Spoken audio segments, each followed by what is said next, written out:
Now to Minnesota, where the largest operation in the history of the Department of Homeland Security is expected to grow even larger. Officials say their primary target is undocumented immigrants who've committed crimes in the Twin Cities area.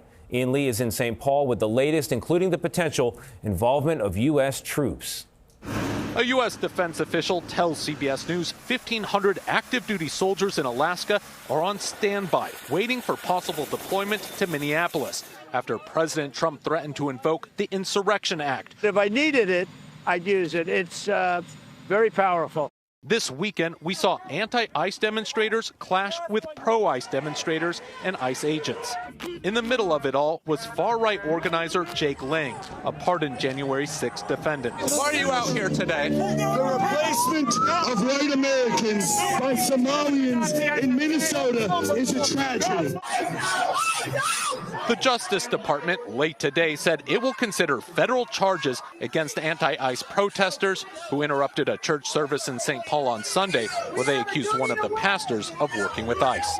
This federal building has been a flashpoint between protesters and federal agents. And over the weeks, as we've seen tensions go up, we've seen these barriers go up, essentially turning this detention center into a fortress. That's what people here are responding to more than anything else is they're not going to be intimidated. You don't feel intimidated? Not at all. While these protests are not as widespread as those for George Floyd, the issue is still felt deeply within the community. A lot of the things that people are doing are walking people who are going home from their jobs and don't feel safe going home. They're walking them to their cars.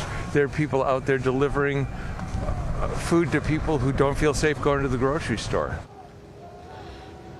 I spoke with one immigrant family who says they don't go outside for fear of arrest. Meanwhile, the Department of Justice has filed a notice of its intent to appeal a ruling by a federal judge on Friday that blocks law enforcement in Minnesota from arresting peaceful protesters. Tony? Ian Lee for us. Ian, thank you very much.